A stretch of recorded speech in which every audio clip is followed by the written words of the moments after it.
I shall give you a boy who will be your grandson. This is the magnificent divine prophecy received by his grandfather, Hazrat Mirza Ghulam Ahmad, the promised Messiah. His father, Hazrat Mirza Bashiruddin Mahmud Ahmad, Khalifa.Became II, announced on the 26th of September 1909, Allah has given me the glad tiding that I will be blessed with a son who will be a Nasir-ad-Din, helper of faith. He will be committed to serving Islam. It is also said that he, the Messiah, shall die and his kingdom descend to his son and the grandson. These prophecies were fulfilled in the person of Hazrat Hafiz Mirza Nasir Ahmad, Khalifa.Became III. ए नासिर दीन तेरी यादें हैं क़ल्बो नज़र का सरमाया इन यादों से हम जीते जी यादों के चमन महकाएंगे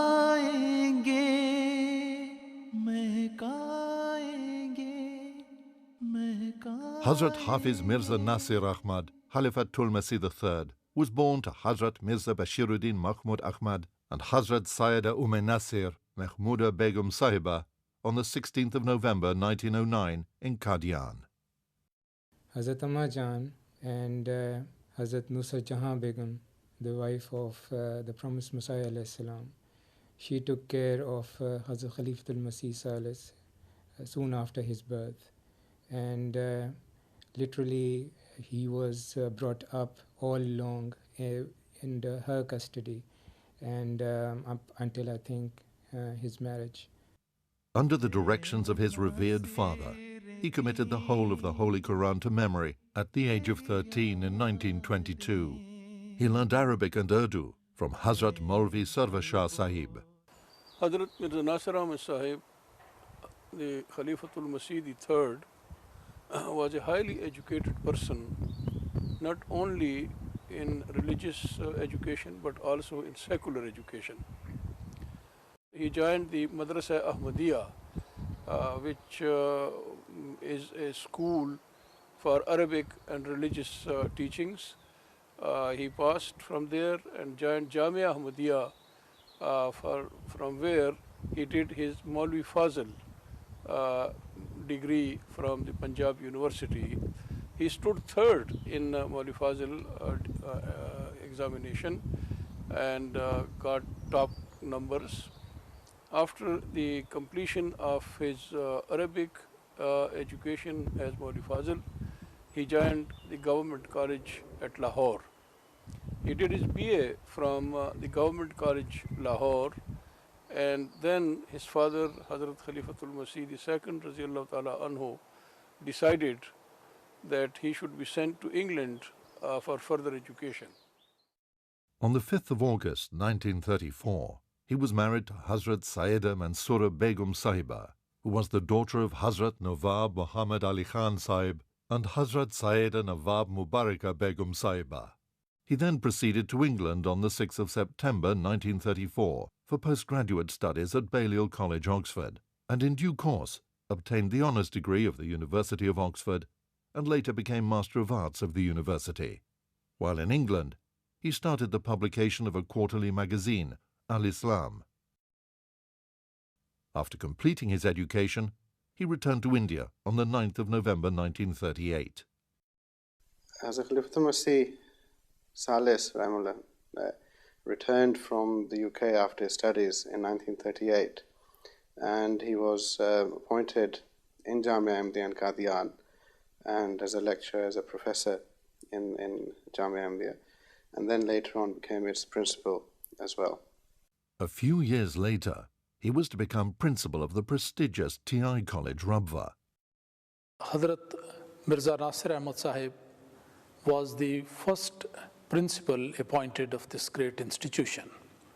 So we can say that he was the founder, principal of this Talimul Islam College, and under his supervision and guidance, the whole structure of the college was established from nothing, and he organized everything, he arranged for everything, and by the grace of Allah, it was properly functioning at the time of the partition.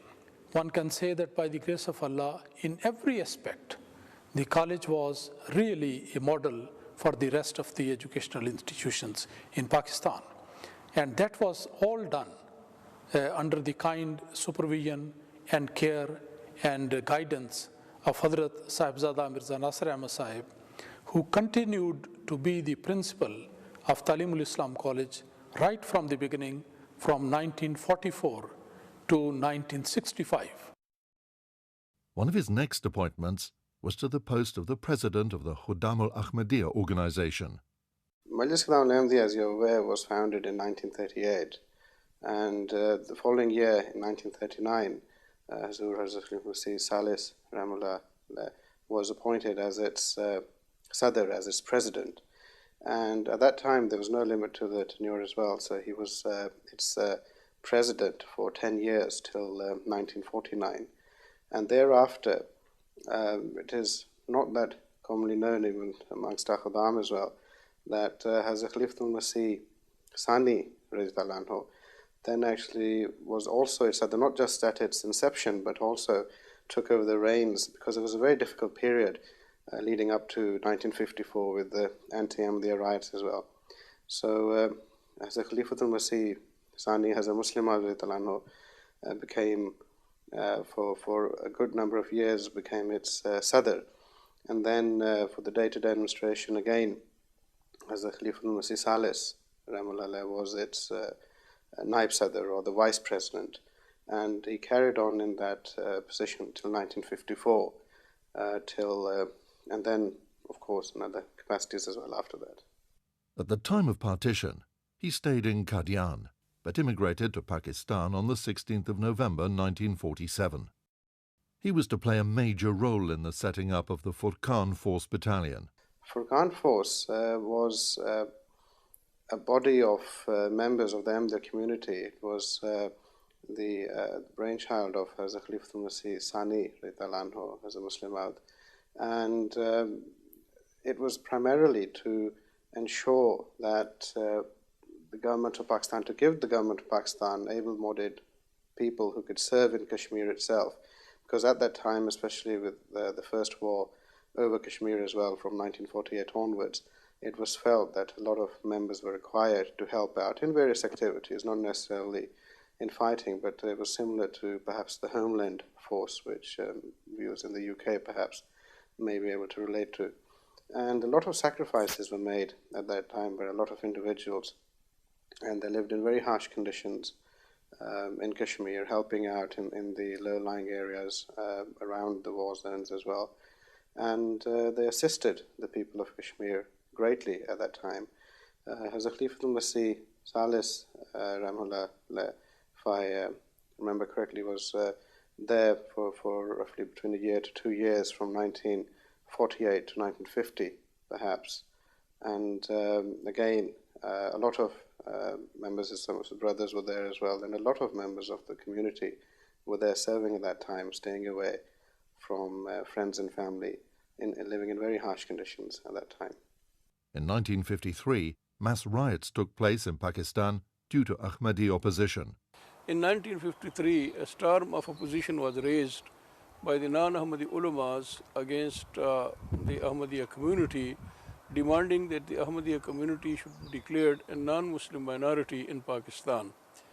Hundreds of Ahmadi houses were burned, many were martyred, and these were very difficult times for the Ahmadis in Pakistan. Hazrat Mirza Nasir Ahmad Sahib, who later became Khalifatul-Masih III, was the principal of TI College, Lahore. I was also a student in those days in Lahore, and I witnessed all those things with my own eyes. In May 1953, the government decided to arrest some of the top Ahmadis. Hazrat Mirza Nasir Ahmad Sahib was at his residence in Lahore when around 4 o'clock in the morning an army officer knocked at his door, and Hazrat Sahab came out of his residence, and the officer said to him that I have warrants of arrest for you. So Hazrat Mirza Nasir Ahmad Sahib told him to wait for a few minutes so that he can finish his Fajr prayer, and then he will go with him. And then with a smile on his face he said, I was waiting for you because I knew that you are coming, which means that God had already informed him that he was going to be arrested that morning. So they took him to Lahore jail. A case was lodged against him in which he was given the sentence of 5 years imprisonment. In November 1954, he was appointed president of Majlis Ansarullah. During his tenure as president, he infused a new life into the organization. In May 1955, he served as the president of the Sadr Anjuman Ahmadiyya, which office, though honorary, involved the discharge of heavy responsibilities at the center of the organizational pattern of the movement. He carried out the arduous responsibilities of the president diligently, remaining in this position until his election as the Khalifa 10 years later. Hazrat Khalifa.Became II passed away at 2 a.m. on the 8th of November 1965. The members of the community converged in large numbers upon Rabwa. The election of the third Caliph took place, and that happened on 8th of November 1965, and the venue was Masjid Mubarak in Rabwa, and the time was 7:30 in the evening after the Isha prayer. The meeting was presided by Hazrat Mirza Aziz Ahmad Sahib, who was at that time the Nazir-e-Ala of Sadr Ahmadiyya, Pakistan. He presided over the session, and in that meeting, according to these rules and regulations, the election took place. So following these rules and regulations, when the proceeding of the meeting conducted in Masjid Mubarak, through this meeting, Alhamdulillah, that the name of Hazrat Sahibzada Mirza Nasir Ahmad Sahib was presented, and all members of the Electoral College, they unanimously agreed on that one, and he was in that way elected as the third successor of the promised Messiah, alayhi salatu wasalam. Naturally, those people who were extremely grieved at the passing away of Hazrat Muslim Maud Raziyallahu Ta'ala anhu, by the grace of Allah, once again the life came back to those people, and they were quite happy and satisfied and full of gratitude that once again the whole Ahmadiyya Muslim community was again united at the hand of Khalifatul-Masih. The college met in a deeply prayerful mood, and Sahibzada Mirza Nasir Ahmad Sahib, eldest son of the departed Khalifatul-Masih, was elected Khalifatul-Masih III by an overwhelming majority of the Electoral College. All the members of the Electoral College entered afresh into covenant of allegiance on his blessed hand. He made a brief address, and then all those who were outside of the Masjid Mubarak, numbering well over 5,000, took the oath of allegiance. As soon as the choice of the Electoral College became known, it was universally felt as if comfort and consolation were descending upon every heart from heaven. On the 9th of November at 4:30 p.m. at the Bahishti Maqbara, Rabwa, the funeral led by the newly elected Khalifa was a deeply moving experience for everyone. Hazrat Mirza Nasir Ahmad Sahib, rahimahullah ta'ala, was serving the Jamaat as the principal of Talimul Islam College, Rabwa, before he was elected as Khalifatul-Masih. When he was elected as Khalifatul-Masih, he was 56 years old at that time. The most poignant tragedy of his revered father's death was faced by him when he was elected as Khalifatul-Masih III. His father, Hazrat Mirza Bashiruddin Mahmud Ahmad, Khalifatul-Masih II, Al-Musrahul Maud, radiyallahu anhu, had passed away. But he proved to be a wonderful source of comfort, satisfaction, and consolation to all the members of the Ahmadiyya Muslim Jamaat all over the world, not only for that time, but also through the series of crises the Jimat-e Ahmadiyya faced in the future at different times during his Khilafat. The blessed period of his Khilafat lasted for 17 years.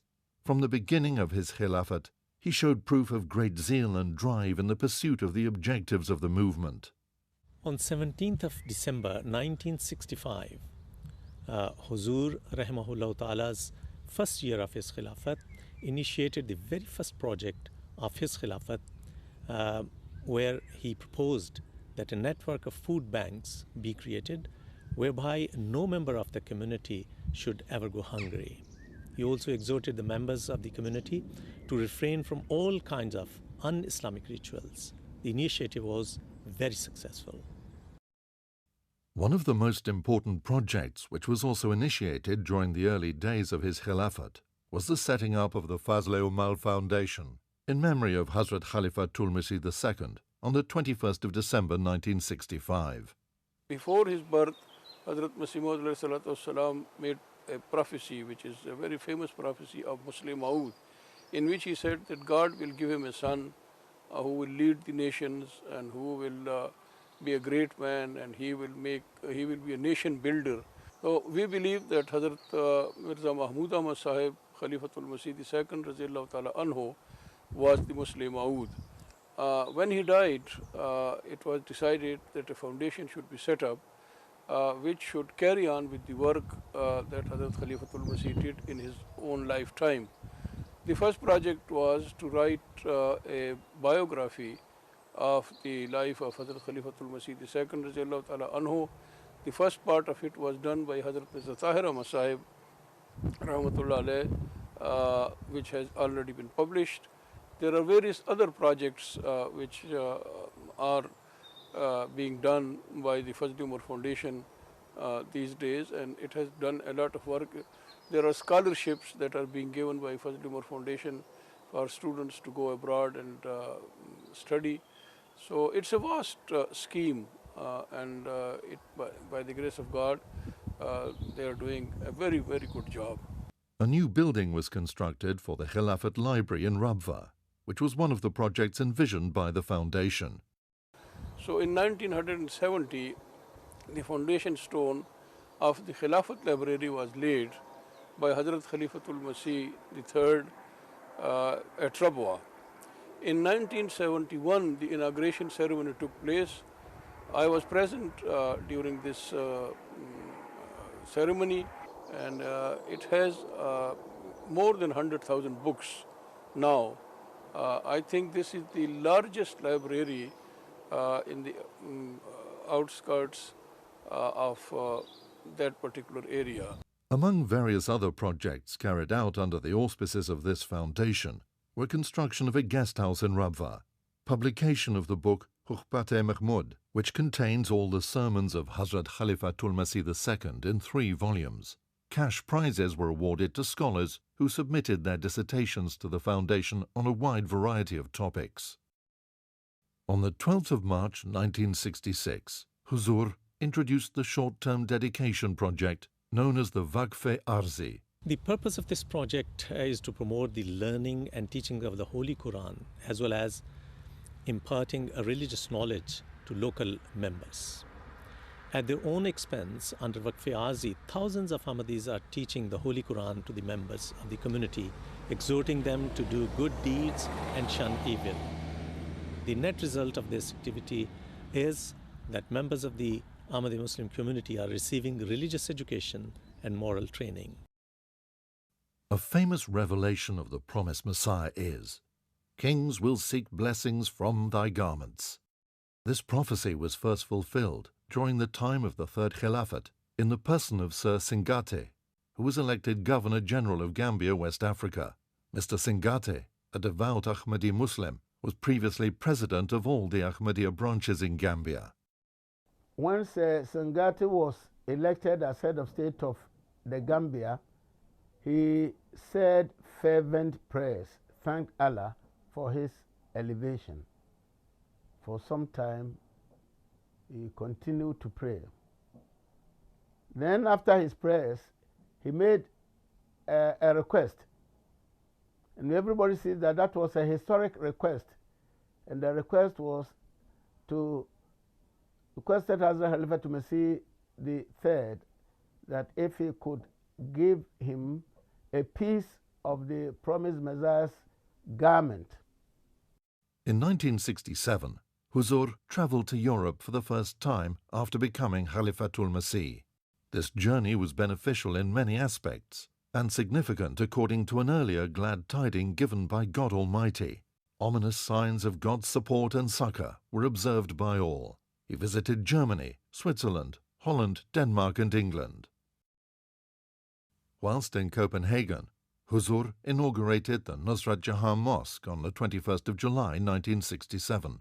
It's a very impressive mosque. I mean, first of all, it is a very good sign that this mosque is built by women, while women are considered, I mean, those who have nothing to say, nothing to do in Islam. So they contributed, I mean, even under very, very hard and difficult circumstances, enough money to build these mosques. And the Copenhagen Mosque, especially the Denmark Mosque in Copenhagen, is a special sign for a modern style of architecture. It is a round mosque, which is a very interesting, I mean, light contribution. It creates a very, very wonderful atmosphere inside. Huzur conveyed the message of Islam splendidly in all the countries he visited by holding press conferences and addressing large audiences. He warned the inhabitants of Europe that the only way out of another catastrophe for them was to accept Islam and to turn with true hearts to their Creator. In London, Huzur addressed a large gathering on the 28th of July 1967 at Wandsworth Town Hall. Huzur's topic was a message of peace and a word of warning. Huzur arrived in England on his first tour after the Khilafat in 1967. The UK Jamaat had arranged a huge dinner party at the Wandsworth Town Hall, and Huzur delivered a speech there, which was later on printed by the name of a word of warning. After this speech, you know, this was a wonderful speech in which he told the Western people that if they would not return to God, they would be destroyed.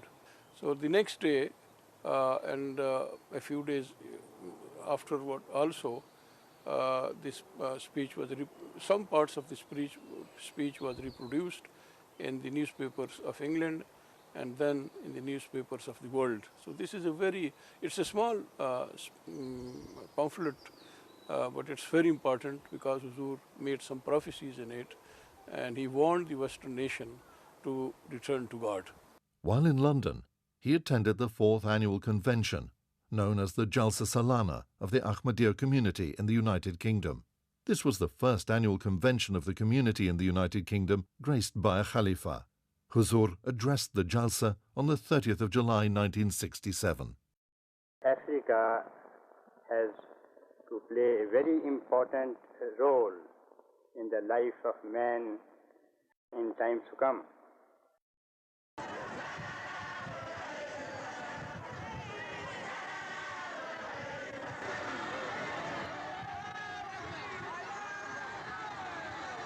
On the 4th of April 1970, Huzur embarked on a 9-week tour of West Africa. He visited Nigeria, Ghana, the Ivory Coast, Liberia, Gambia and Sierra Leone. Large Ahmadiyya communities had flourished in these countries for quite some time. Members had longed to see Huzur in person. At last, their intense desire was fulfilled. African Ahmadi men, women, children and even elderly travelled long distances to see Huzur. They chanted heartwarming religious poems and uplifting slogans in their traditional ways. Huzur's inspiring speeches strengthened their faith. During Huzur's epic travel to this continent, many eminent personalities of African countries had audience with Huzur and attended the receptions given in his honor. they readily acknowledged educational, social as well as spiritual services rendered by the movement. Newspapers, radio and television gave wide coverage to his travels. In a nutshell, this journey was a tremendous success in many respects. In fact, it heralded a new era of preaching in West Africa. At the end of his visit to West Africa, he arrived in London, and in his Friday sermon of the 24th of May 1970 at the Fadl-e-Umar Mosque, gave a brief account of the impressions he had gathered in West Africa. He announced a scheme that he had conceived under divine direction of expanding the activities of the movement in West Africa through the establishment of a substantial number of schools and hospitals, which were a great need for the people of Africa. And this scheme, he mentioned it as Nusrat Jehan Scheme, and he requested the Jamaat to make available for the scheme to be implemented £100,000 sterling, and that that should be done within 3 years, if this amount was, because he wanted the scheme to start. And the salient points of the scheme was that that this was to be launched in West African countries. On the 26th of June 1970, he called upon Ahmadi doctors and teachers to volunteer their services for work in Africa, and mentioned that if the number of volunteers did not correspond to the need, he would himself select the teachers and doctors who would be required to proceed to Africa. When Hazrat Khalifatul Masih III, rahimahullah ta'ala, wanted to introduce this divine scheme, there were so many hurdles and difficulties in the way, as normally it does happen whenever there is any such divine scheme is to be launched. But because of his dynamic leadership and his continuous humble supplications to Allah the Almighty, all these hurdles and difficulties were removed by the grace of God Almighty. And later on, all the schemes which were introduced under this scheme and institutions that were set up in pursuance of this scheme was most gratifying and proved to be very fruitful. When Hazur Raziyallahu Ta'ala Anhu announced the Nusrat Jehan Scheme, lots of doctors, physicians and surgeons volunteered for the scheme. But I suspect that when they volunteered, most of them didn't have any idea of the conditions that they would be going out to work in, moving to parts of rural Africa where there was literally nothing. Small towns and villages, in some cases the clinics didn't have proper buildings. They had very little in the way of medical supplies and medicines, and yet the work that they were able to do to tend to the needs of the local people were, considering the conditions, almost miraculous.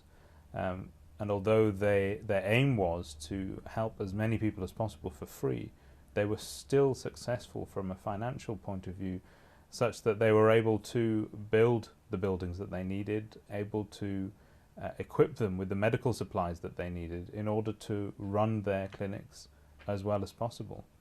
In fact, many of the clinics were so successful that they were able to multiply and open further clinics in other parts of Africa. The Nusrat Jehan scheme for clinics and hospitals has been most successful in countries like Ghana and Nigeria and Sierra Leone, and have been a huge boon for the local people over the last 20 or 30 years. In 1970, Huzur again visited Europe to oversee and accelerate the diverse activities of the Jamaat. During this tour, he visited the United Kingdom, Holland, Switzerland, West Germany and Spain. The highlight of the tour was the opening ceremony of the Mahmud Mosque in Zurich on the 5th of April 1970. During this tour, a large hall adjacent to the Fadl Mosque in London was also inaugurated by Huzur on the 23rd of May 1970. It was built in memory of Hazrat Khalifatul Masih II and was named after him as the Mahmud Hall. The foundation stone of this hall was laid by Huzur on the 30th of July 1967. The hall played a vital role in the progress of the community, when it became the hub of the operations for the community's global television channel, MTA International. Huzur toured Spain for the first time from the 25th of May to the 1st of June 1970. During this tour, Allah revealed to him that in future times to come, the Jamaat will have tremendous success and expansion in Spain, which was unthinkable at the time. On the 31st of March 1972, Huzur inaugurated the magnificent Al-Aqsa Mosque in Rabwa, accommodating over 150,000 worshippers. The Ahmadiyya movement was formally initiated in March 1889 and completed its first century in March 1989. Hazrat Khalifatul Masih III made an announcement concerning the celebration of the centenary of the movement in the annual conference of 1973, in which he enumerated a number of projects which he had in mind in connection with the centenary. Huzur called upon the community to pledge the amount of 25 million rupees to finance the projects and the celebration of the centenary. The pledges, however, received in this respect were 4 times the requested amount. But one thing more very importantly, which Hazrat Khalifatul Masih Salis Rahimahullah Ta'ala started regarding the celebration of the first centenary, that was the spiritual program for that. So Hazrat Khalifatul Masih Salis Rahimahullah Ta'ala, he invited the attention of the members of the Jamaat that Jamaat Ahmadiyya firmly believes in the divine support with the help of Allah Almighty, and everything can be accomplished and can only be accomplished if the divine help is there. For that purpose, everybody was reminded that they should particularly follow those guidelines which Huzur gave in detail, and he pointed out certain prayers, that these are the prayers of the Holy Qur'an and given by the Holy Prophet Sallallahu Alaihi Wasallam, which the members have to repeat in so many times. In 1973, Huzur embarked upon his 3rd European tour. He visited the UK, Holland, Germany, Switzerland, Italy, Sweden and Denmark. The bigoted section of Orthodox Muslim divines in Pakistan were much perturbed by the announcements of Huzur concerning the centenary celebrations. Time after time, the plans that they had devised for the purpose of stopping the progress of the movement had been frustrated. By the grace and mercy of God, and from each trial, the movement had emerged in greater strength and spirit. Rather than learning a lesson from their repeated experiences, their bitterness and hostility towards the movement had continued to mount, and the announcement of the centenary celebrations put them in a mood of desperation. Well, I think it was in April 1974 when an incident was, a very unpleasant incident, was orchestrated by the mullahs on the Rabwa station. And as a result of that, as they had planned, a wave of protests, marches and riots were created by them throughout the Pakistan against the Ahmadis, Ahmadi Muslims. In those riots, hundreds of people were actually martyred, they were killed, including women and children. Their properties were looted, their houses, their shops, their businesses were burnt, and it was absolutely callous.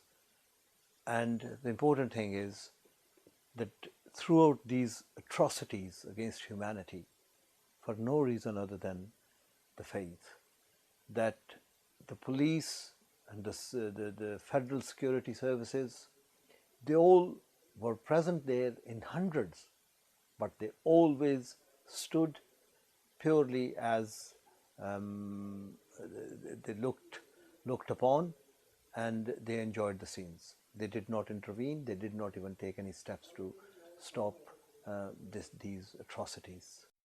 The community again set an example of perfect steadfastness under extreme suffering and complete confidence in God. The bereaved and the afflicted managed to make their way to the headquarters of the movement, where Huzur applied the healing balm of compassion and love to their lacerated souls and sent them back comforted and consoled. They came with grief-stricken, gloomy faces and went back smiling and cheerful. Well, actually, it's quite ironic because lots of Ahmadis and great deal of number of Ahmadis in Pakistan had very flourishing businesses, large businesses, very profitable businesses, very renowned businesses, and those were burnt and looted and gutted. I have seen those people who started off right from the scratch, from a little box of a shop to start off again, and by the grace of Allah, that the world saw them, that they flourished. They even did, in instances, they even did better than before. They were back on their feet in no time, and it was quite amazing to see that the same people redeveloped their businesses again back to the same glory, if not better. Under the leadership of their beloved Khalifatul Masih, the community at large emerged from the trial stronger, more united and in greater vigour than had been the case before the troubles started. This was something that puzzled the opponents of the movement and which they were not able to comprehend. They felt that a greater effort on their part was called for in order to coerce the members of the movement into submission. There were slogans against the community, processions against the community, meetings were being conducted in various places, and throughout the country, a wave of opposition against the community started. And things went like this, and as a result of that, many Ahmadis, scores of Ahmadis, actually they had to lay down their lives. They became the martyrs of Ahmadiyyat for the sake of Ahmadiyyat, for the truth. And their houses were put on fire, their properties were damaged, and they were beaten up, they were insulted, they were boycotted, their food provisions were stopped from them, and all types of tortures was inflicted upon them. So those days were actually very, very tough for the community. And on one side, this was happening. On the other side, the movement started by the mullahs of the time that the Ahmadiyya Jamaat should be declared a non-Muslim community. In 1974, there was again a lot of instigation against the Jamaat, and a lot of anti-Ahmadiyya sentiment was fomented by the mullahs at that time. And their main premise was that members of the community, and at least as far as the law, as far as the constitution was concerned, that members of the Jamaat thus be declared non-Muslims. And so the government at that time, which was that of the Prime Minister at that time was Zulfikar, and his government at that time then proceeded to put this towards the National Assembly.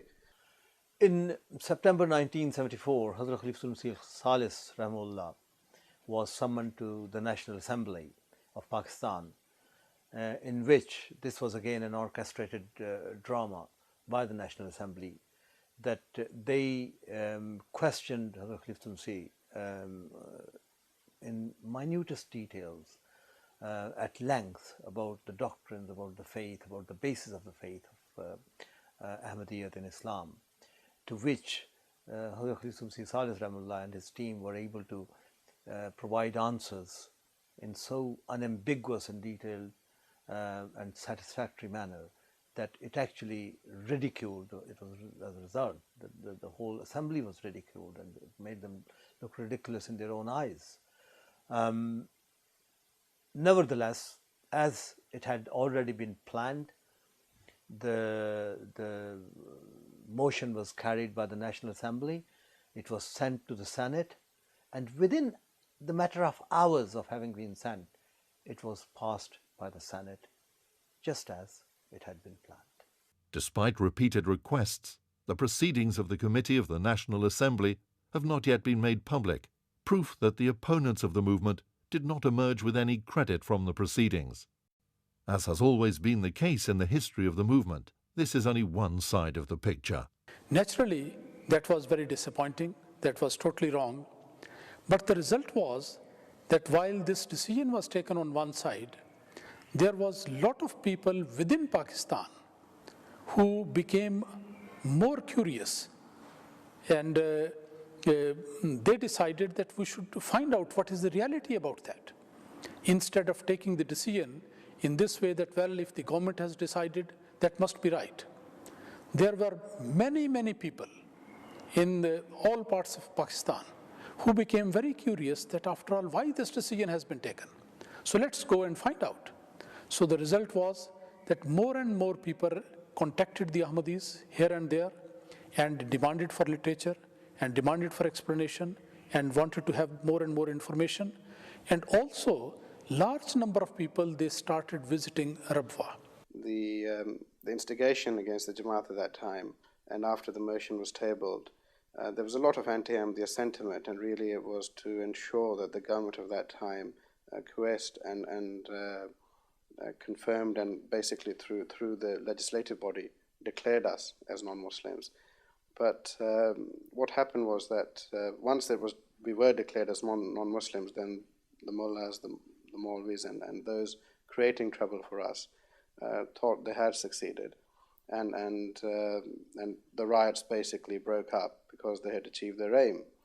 But such is the way of Allah that Zulfikar Ali Bhutto himself, who had instigated this and whose government had actually led to us being, at least in the eyes of the law for Pakistan itself, being declared as non-Muslims.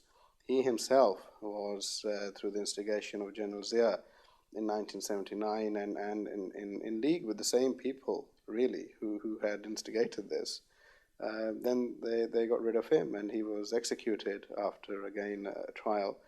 And we again regard it as divine retribution in some regards for carrying on with declaring us as non-Muslims.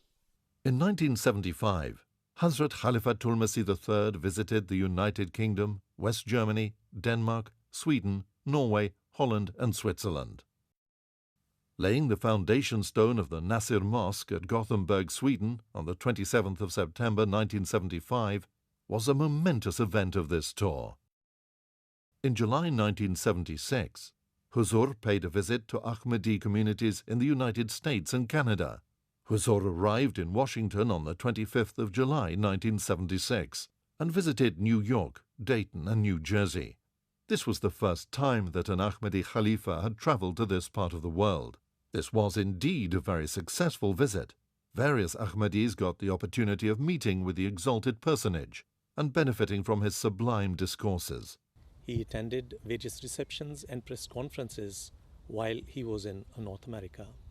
One such reception was held at World Trade Center in New York on the 4th of August 1976. He also attended the 29th Jalsa Salana, the annual convention of USA Jamaats, during his visit. First Jalsa Salana of United States of America, it was that any Khalifa attended. One of the most eventful incidents of the Third Khilafat, and indeed of the Ahmadiyya movement, was the Deliverance of Jesus from the Cross conference that took place in London in June 1978. Huzur arrived in London in June 1978, and the conference itself was opened on the 2nd of June at the Commonwealth Institute in Kensington, London. Literature relevant to the theme of the conference, produced by the eminent historians and writers, were on display. For this historic event, believers and friends came to gather information and to be addressed by Orientalists, archaeologists, scholars and theologians of many religions who had been invited from all over the world to speak on their beliefs. The opening ceremony took place before a packed main hall and to overflowing audiences in adjacent halls by television. There were participants from Pakistan, India, Africa, Asia, Europe and the USA. Eminent speakers like Sir Zafrullah Khan and Sahibzada Mirza Muzaffar Ahmad read their scholarly papers. In his address, Huzur spoke of the total uniqueness and perfection of God, the creator and master of all, and of man's total dependence upon him. He went on to compare the Christian and Islamic teachings, and with support from the Holy Qur'an, spoke at great length of the deliverance of Jesus from the cross. He conveyed with great love and humility the message to millions. Thousands of Europeans who listened to Huzur's address were impressed by the depth and breadth of his knowledge. Newspapers from around the world, magazines, television and radio carried news of the event in their respective countries. Hazrat Khalifatul Masih's visit to London in 1978 provided him with a unique opportunity to catch a brief glimpse of British politics at the House of Commons. On the 7th of June, he was invited to the House of Commons by Mr. Tom Cox, Member of Parliament. In the members' dining room at the House of Commons, over 100 friends of the Ahmadiyya movement enjoyed the warm reception and hospitality extended to them. All the invited guests had the opportunity of meeting the revered head of the Ahmadiyya movement. Huzur spent some time talking to dignitaries. An added highlight to this informal occasion was provided as the House of Commons was in session on that day, and a number of members of Parliament spent time talking to Huzur. Several religious denominations were represented, including members of the Jewish and Catholic faiths. The visit lasted for over 3 hours. Concluding the afternoon, Huzur visited the public gallery to observe the House of Commons in session, in what is the heart of British democracy. The promised Messiah, peace and blessings of Allah be upon him, said, "God has conveyed to me that my followers will excel so much in knowledge and insight that they will confound all others with the light of their truth, their reasoning, and their signs." This prophecy had been fulfilled in various forms over the passage of time and will continue to do so. During the blessed reign of the Third Khilafat, this prophecy was magnificently manifested in the person of Professor Dr. Abdus Salam. I am a theoretical physicist, and we theoretical physicists are engaged on the following problem.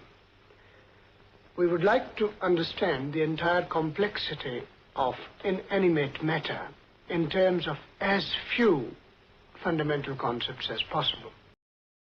He was a renowned scientist who received the Nobel Prize in Physics in 1979 from the King of Sweden. He was the first Muslim, and in fact first Pakistani, to receive this prestigious award. Just by way of background, of course, when my father won was awarded the Nobel Prize in October 1979, he received a phone call from the Nobel Foundation that morning, and his immediate reaction upon receiving this amazing piece of news was to come straight to the Fadl Masjid in London and offer an Waqfe prayer. And then he returned back to home and began the various phone calls. And of course his first phone call was to Hazrat Khalifa III to inform him of the news. And I know, I wasn't actually there at the time, but my mother told me afterwards that the message from Huzur was of warm congratulations and of how this is a great matter of pride, for all Ahmadi Muslims and all Pakistanis and the whole world over, that the first Muslim to win a Nobel Prize for physics was an Ahmadi. In 1980, Hazrat Khalifatul Masih again travelled to Europe. Huzur inaugurated the Nur Mosque in Oslo, Norway on the 1st of August 1980. The highlight of this tour was the laying of the foundation stone of the Basharat Mosque in Pedroabad, near Cordoba, Spain, on the 9th of October 1980. This was the first mosque to be built in Spain, 700 years after the Spanish Inquisition. On this occasion, he announced the magnificent Islamic motto, "Love for all, hatred for none." Later, Huzur travelled to Canada and the United States. This was Huzur's last tour of any country outside Pakistan. The tours of Hazrat Khalifatul Masih Salis, Rahimullah, like any other tours of a Khalifa, is to elevate the spiritual the elevation of the Ahmadis all over the world. And it is the Khalifa who is the man of God. And ultimately, practically people all over the world, the Ahmadis all over the world, they can't practically come to the Khalifa all the time. So the Hazrat Khalifatul Masih Salis travelled a lot in terms of, to Europe, to Canada, to the United States.